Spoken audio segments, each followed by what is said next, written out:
What's up, you guys? David Fox here, the Black Belt Realtor. So I'm actually recording this at my gym, Metro Jiu-Jitsu in Southgate.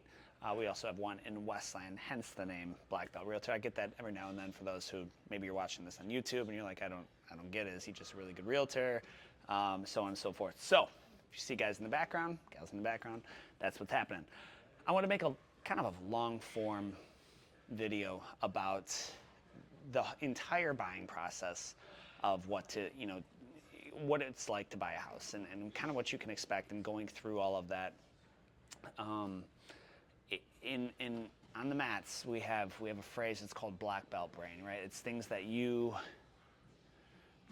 have just forgotten. You forgot that you learned, but it's still really relevant information to somebody new.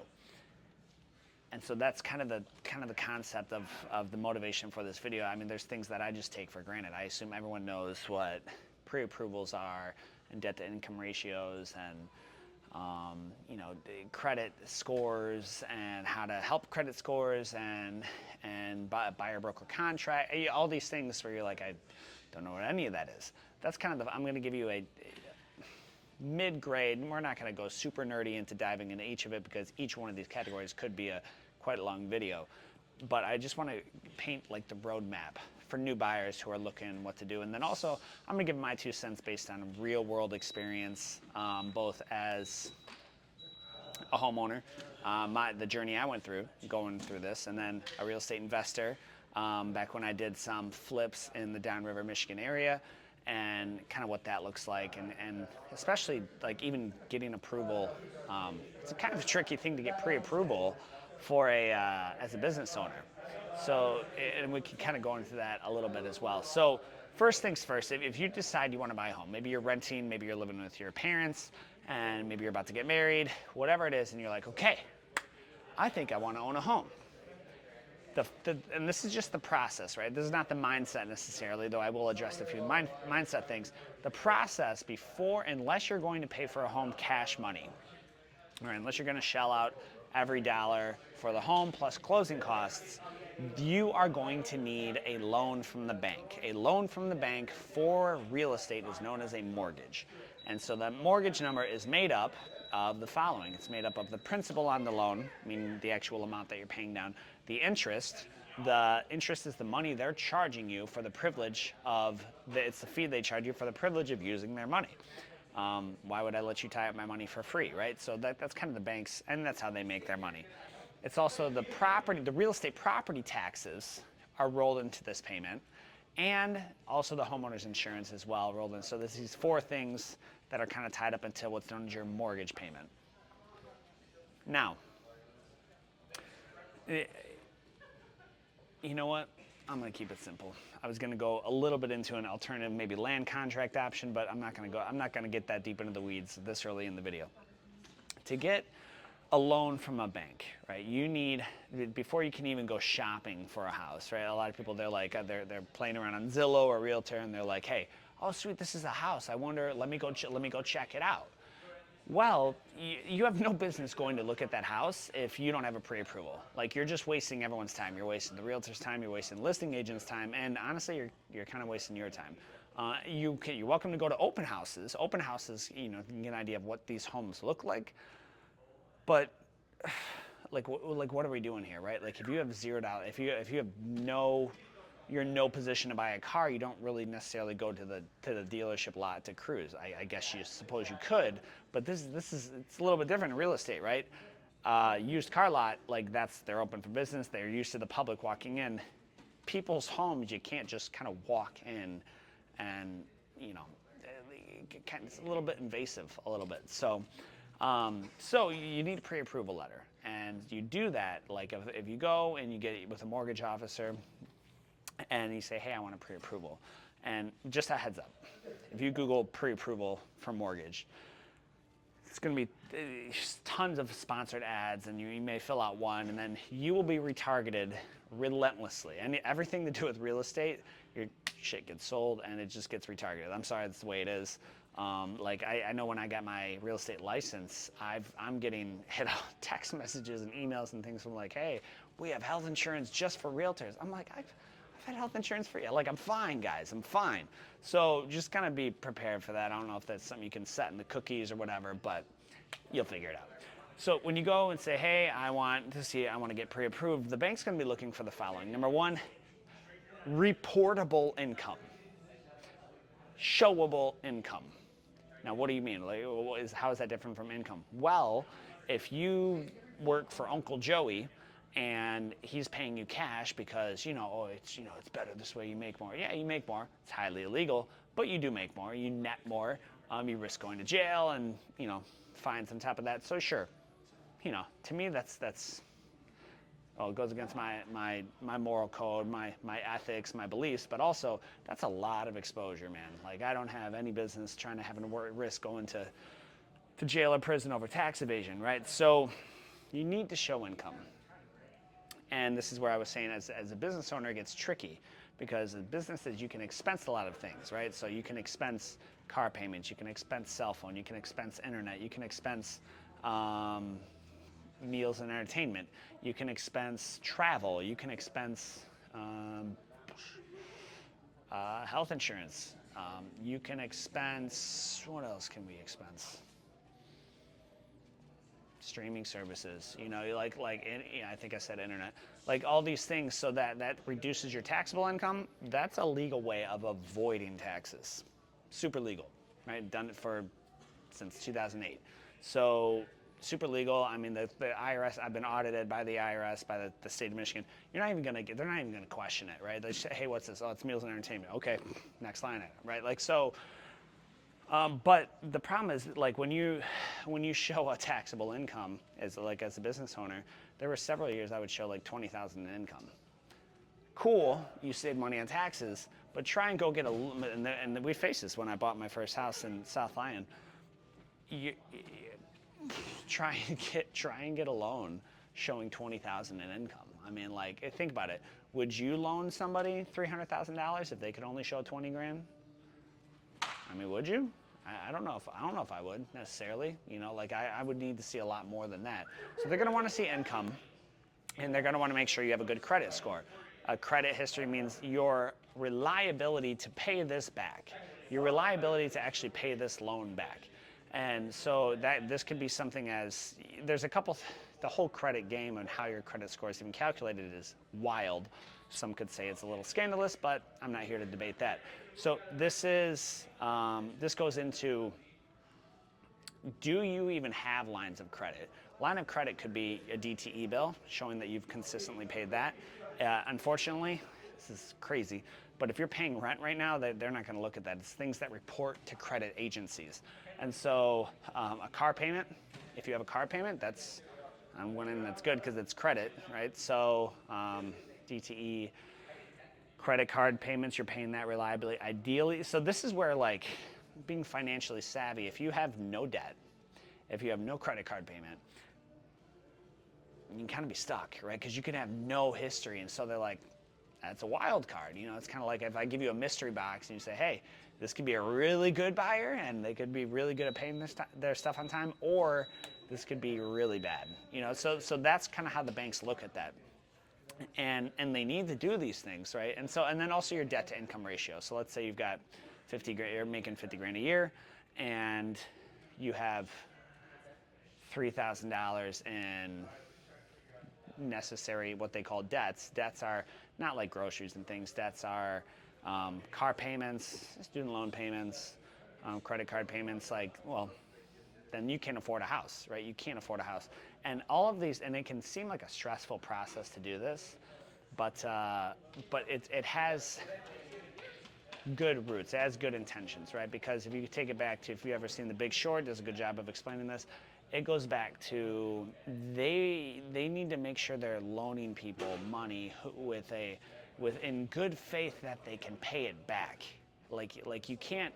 Someone's making 50 grand a year, you have no business loaning them $5 million on a bill. Like, that's certainly, unless they're doing some type of illegal activity and hiding a lot of income that we don't see, certainly setting them up for failure. You're certainly setting them up for failure. So that's actually, there's a lot of regulations involved with that. I'm not a mortgage house, so I don't know them all, but I know that they have to, do good faith and say, all right, well, I see David's making 50 grand a year. I feel comfortable loaning him, 100 or 200,000 on a mortgage after his down payment, to go from there. So that's kind of the pre-approval process, and that can be, depending on the mortgage, it happens quick. I mean, if all your ducks are in a row, you've got consistent income, you got W-2s, 1099s, self-employed, whatever. Self-employed, they're going to want to see more. They're going to want to see tax returns, things like that. But it can happen pretty quick. Like my mortgage, preferred mortgage lender that I work with, who I make $0 on, it makes my job easier when it comes time to close. He can get you pre-approved and underwritten in like 72 hours, which is lickety split, like super fast. So, best case, I should say. So that's the pre-approval process. You go online, you can reach out to me if you're local in Michigan or downriver Michigan, Monroe County, Wayne County, whatever. I can get you in touch with that. We can have this conversation. I can go buy you a cup of coffee, maybe get some shawarma, and we can talk about the whole process. But if you're not into shawarma, we'll do sushi. If you're not into sushi, then you need to expand your palate, dog, because that's all a great series of food right there. So next is you need to set your budget. Now because they're going to give you a number. And it's usually the case, in my opinion, they will loan you more than you should probably buy a house for. Like I could probably, I don't know, I could probably get a loan for $500,000-$600,000 maybe, I would guess. I don't know. I've lived in my house now for 10 years and no real intention of moving soon unless the right opportunity arises. And a $500,000 loan would bury me. It would just bury me with right now, because I'm in at like a 2% interest rate or something, and I think I owe $100,000 on our house, and I just it's not something I would do. So banks are, even with the regulations, and they want to set you up to succeed. I think you need to set your budget. Go to mortgagecalculator.com. You can find it. You can play with the numbers and the inputs. Find out what your mortgage payment payment will be. So if you're making $5,000 a month, let's do easy math, $6,000 a month, because that's easier for me. I would like to see your mortgage payment less than $1,500, all in. And so that's 25%. Maybe you could hedge it to 17 if you don't have any car payments or anything. But I've been house poor, man. It sucks. I was bringing in $4,500 a month, and my mortgage payment was $2,300. So that left $2,200 to live for me and my wife. And at the time I had 2 car payments. It was just kind of crazy how I even got that mortgage. And so that's not where you want to be. Take it from me, it's not where you want to be. No house is so nice that you'd rather live there than actually go out in the world, be able to go out and grab a bite with friends or go to the movies or take a spontaneous trip up north to Marquette, to go see that. No house is worth that, I promise you. So that's kind of, you need to set your budget of what you're looking for. And then from there, you got your pre-approval letter, you've got your budget in your head that you're going to stick to, and now cool. Let's go house hunting. Let me find an agent. Let me find a real estate agent. Now, somebody's going to, especially now, the internet and their infinite wisdom, right? And this is crazy to me. The internet is representative of the general public. The general public is in average consumer debt's about 50 grand. So the internet's representative of someone who's 50 grand in debt. Is that really someone whose idea you want to be taking? I don't know. It's up to you if you want to listen to them versus me, and someone's going to come on here and say, "Oh, well, he's just promoting himself." Yeah, I'm a real estate agent, and I'm here giving advice, adding value for free. No one's paying me to make this video. Unbeknownst to you, this is actually Thanksgiving morning, the time of this video, 24, and I'm making this to add value that way. So if I'm someone who, with the next process I'm going to outline, if you're like, hey, I think he's a sweet agent that I could jive with and get along, he's going to shoot me straight, I'd love to work with you. I'd love the opportunity to earn that business. So choosing an agent. Now, it should be said, all that to say, you can go try and buy a house without an agent. Here's likely what's going to happen. Zillow.com. Okay, cool. How do I see it? Well, you're going to call someone's number and they're going to get you in touch with the listing agent. What is that? Well, the listing agent is the person selling the house. So now you say, hey, can I see your house? Cool, I want to place an offer. Great. So they are, one of two things is going to happen. Either you can just hire a lawyer to write up the purchase agreement and kind of do the legal documents that way, or you can, if they're a good listing agent, they're going to say, well, let me help you. I can represent both the buyer and the seller. In a lot of states, that's illegal. In Michigan, it's not. It's called dual representation. But by nature, they are conflicting interests, right? So there are some things. I'll give you a real story, okay? So I was representing a buyer, and she was interested in this house. It needed some work. It'd been on the market for like 6-7 months. And so I called a listing agent, and it was like, I think it was listed for like 180 or something. And I think it was listed, and so I called the agent. I was like, hey, what's up, dude? Yo, what's the story on this house, man? And he's like, all right, just between you and me, the seller is terminal, and it kind of gave me the whole backstory. Now, he has to understand. I don't know if it was just a figure of speech. He has to understand. I'm under no obligation. And by the way, I didn't say just my own moral code. When he said just between you and me, I remained silent. Like you're assuming I'm going to keep that, but I have a fiduciary agreement to my buyer to help them make the best decision possible. So any information I can gather about the seller, about the history of the house, about any of this, right? Like I'm going to use this to put them in the best position for this house. So she's like, hey, seller's like terminal, got no real money to fix it up, man, and they just kind of want to offload it. You think I told my buyer that? Absolutely, I told my buyer that. And I shared it. I said, so here's the, I'm not going to take advantage of this terminally ill person, but it understands that if it's listed at 180, that's a whole lot of a different selling position, listing position than someone who's like, they live in California.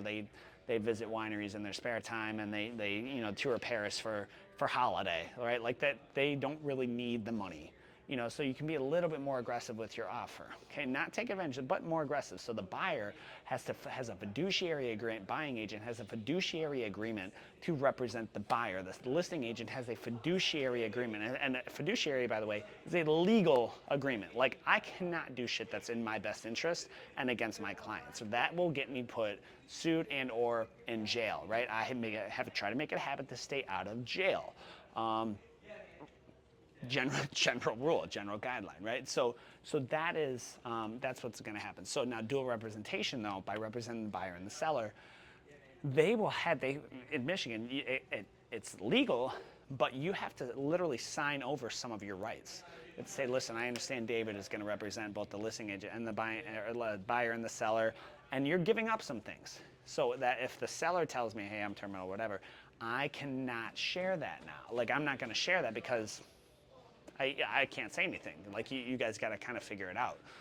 That's why a lot of times in our office at Synergy Realty, we will, I'll just refer out to a different agent so that now my other agent can, a different agent can represent the buyer, represent the seller, and it's less messy. I can fully, focus on one client. For some reason, I was trying to, in a comparison in my head, is like, it's kind of like being married to two women. There's kind of a general conflict of interest, no matter how much someone's like, yeah, I can. That is ridiculous. I don't know if that's going to make it into the final cut. I have no idea. But like, imagine you're trying to serve these two different women. I don't feel like that's going to go super great. That is a crazy scenario. I'm just like cracking myself up on this video. So that's kind of what that's like, though. So now you choose an agent. Interview them. Interview your agents, right? Interview several agents if they have social. I'm obviously biased. You should have social. Your agent should have social media because part of an agent's job is to, at the very least, if they're listing a home, to market your home. So they should do a good job getting the eyes and ears out there. You should look at their social media. Are they, like, how well known are they? Like, getting the most eyes. The more eyes that are on a product means the more demand, means the higher price of your listing. Bear none. You should also find out, they should have no issue being interviewed, right? It shouldn't just be a trust me, bro. No, like, you shouldn't be able to dictate your value as a real estate agent, because real estate agents, they're going to make, depending on the house, a few $1,000s. Sometimes more if it's a much larger listing, right? But a lot of people have in their heads, like, agents make 6%. Wrong. 6% goes, and it gets, after the lawsuit now, it's usually 3%, and that gets split between me and my broker. So now we each, like, make some money, pay some taxes to keep me out of jail, and then, we put a few bucks in the bank and go out to dinner. Like, that's pretty much what that ends up being after an entire month's worth of work. It's so crazy. They'll be like, they'll go to work for a job and they'll make, $4 or $5 grand a month. We'll go to work for a month on a house and walk away with like $3 to $4 grand, and somehow, agents are, we don't earn our money. It's wild. And if an agent does their job well, it should seem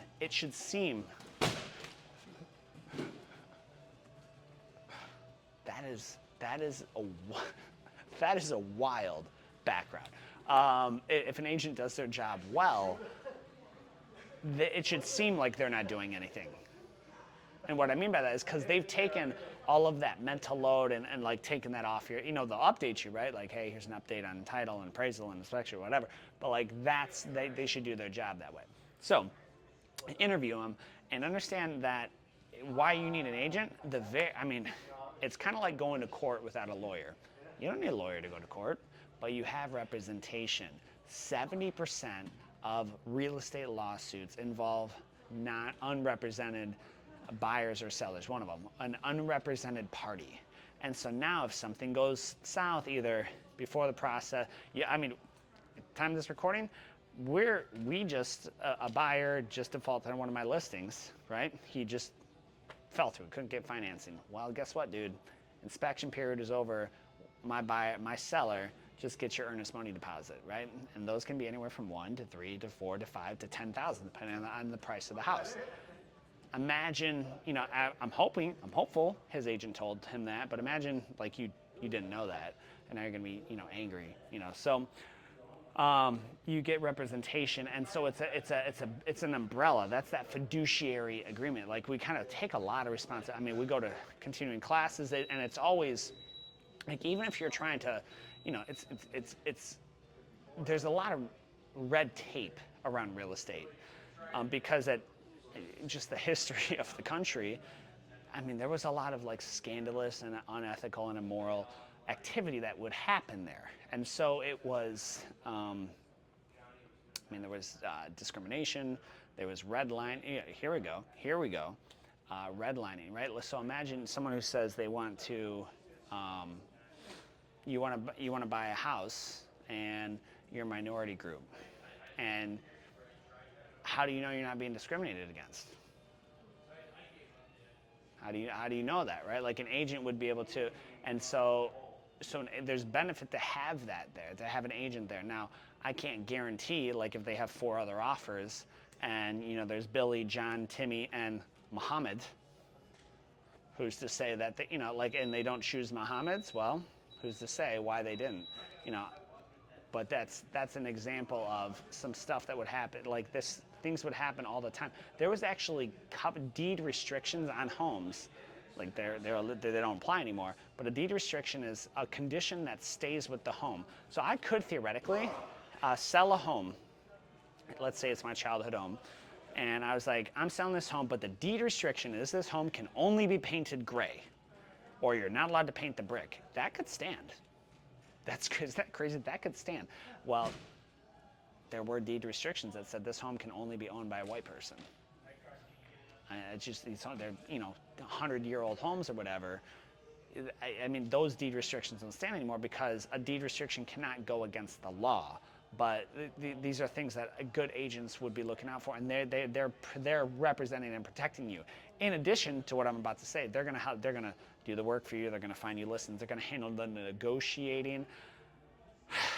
Listen, I've got a lot of sales experience, getting members, talking people through the process of joining physical combat gyms like jiu-jitsu. I have history in the jewelry industry. I understand helping people come to a conclusion, maybe to guiding them through a decision. On the buying side, if a home is listed for $300,000 and a buyer wants to, well, I want to offer $250,000.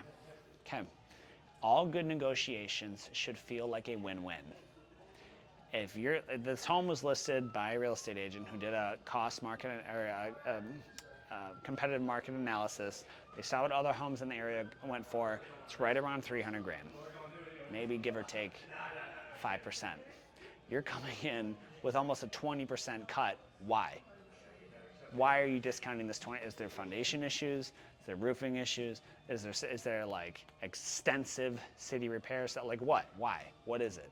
Is it just because you want a deal and you want to feel good about it? Like I'm not, how do you expect me to go to another agent and be like, yeah, I see that a home just like it sold for $310,000, but we're offering you $250,000.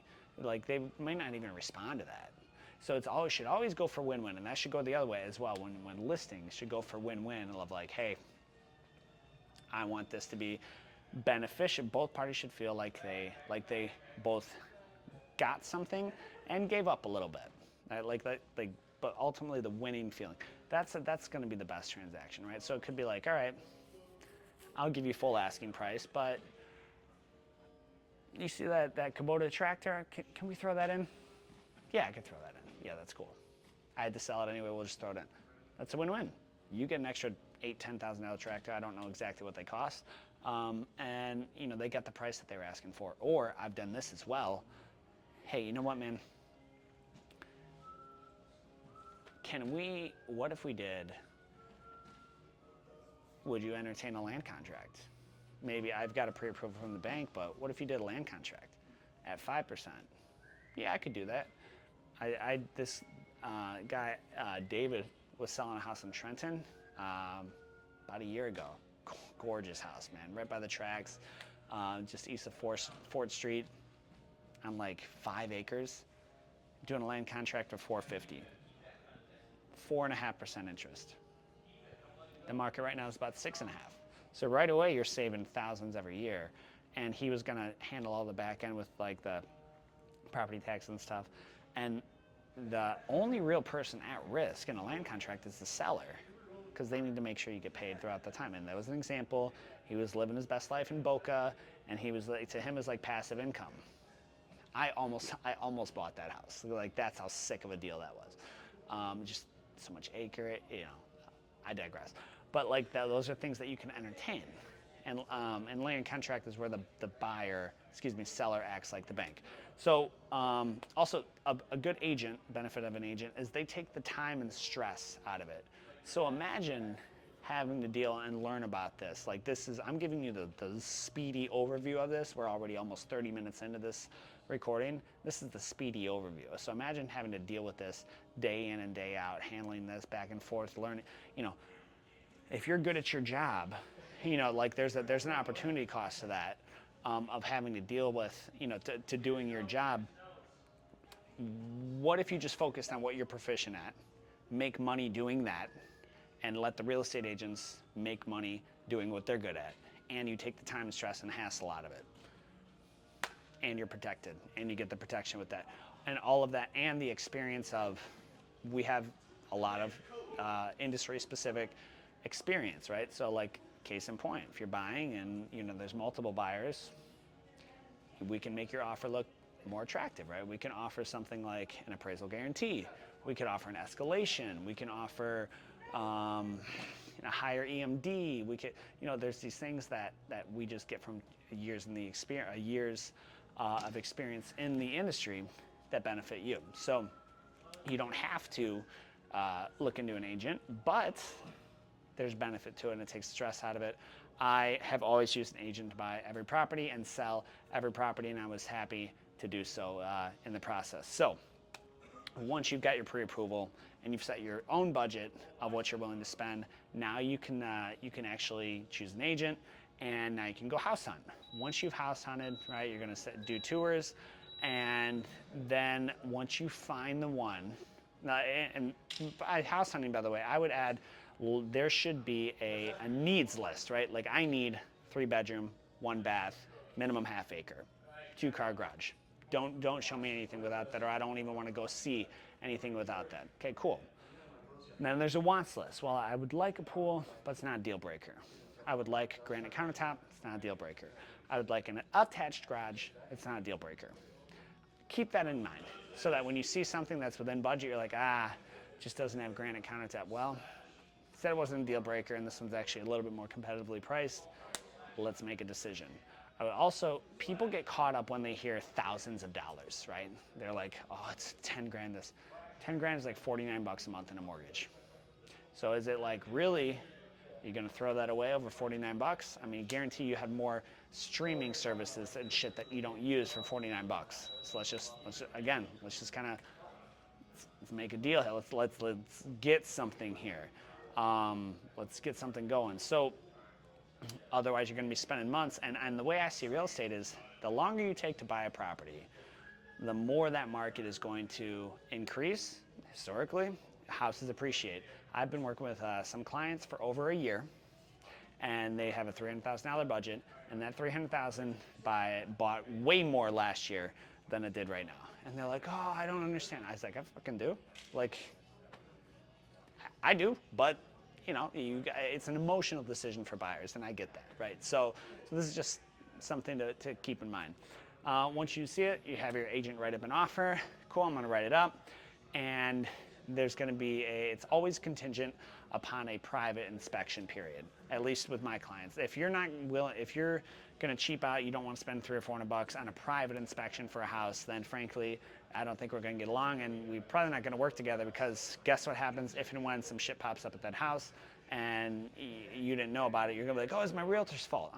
I'm not, I mean, yeah, I happen to have my builder's license, but like I'm not a building inspector, and you waived a private inspection, so that's kind of a foolish thing to do for $300. You're making a 6-figure decision, get an inspection.